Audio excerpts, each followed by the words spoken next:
The famous Dead Sea is in big trouble. Water levels are dropping by a meter a year, and some have proposed linking it to the Red Sea to bring in much needed water.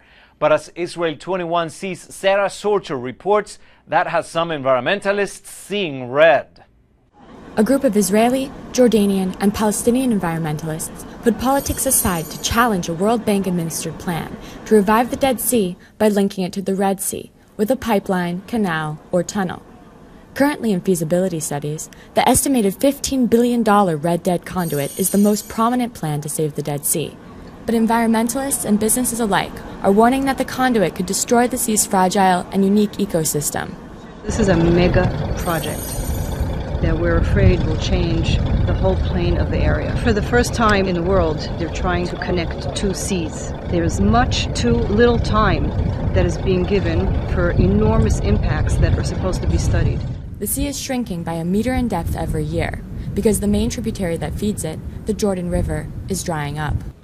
The Dead Sea Works industry, one of the world's leading potash fertilizer producers, carried out a range of independent experiments to explore the effects of mixing water from the two seas. The results aren't promising. You see here crystals of gypsum floating on the brine. In these small ponds, a blooming of bacteria which has a red color. In these ponds, and there's a various blooming of algae. We have to go very, very carefully in this project until we know all the effects. Biological and chemical change could harm the Dead Sea, and of course, the potash industry.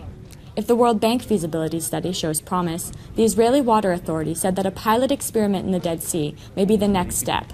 We think that the right direction to go is to initiate a pilot in a full lake scale. And I know no experiment in a small cement pond can simulate the situation in a natural large lake. Friends of the Earth Middle East said that instead, a more viable alternative would be to rehabilitate the Jordan River. Because it's the natural option. The Dead Sea really knows only fresh water from its long millions and millions of years of history.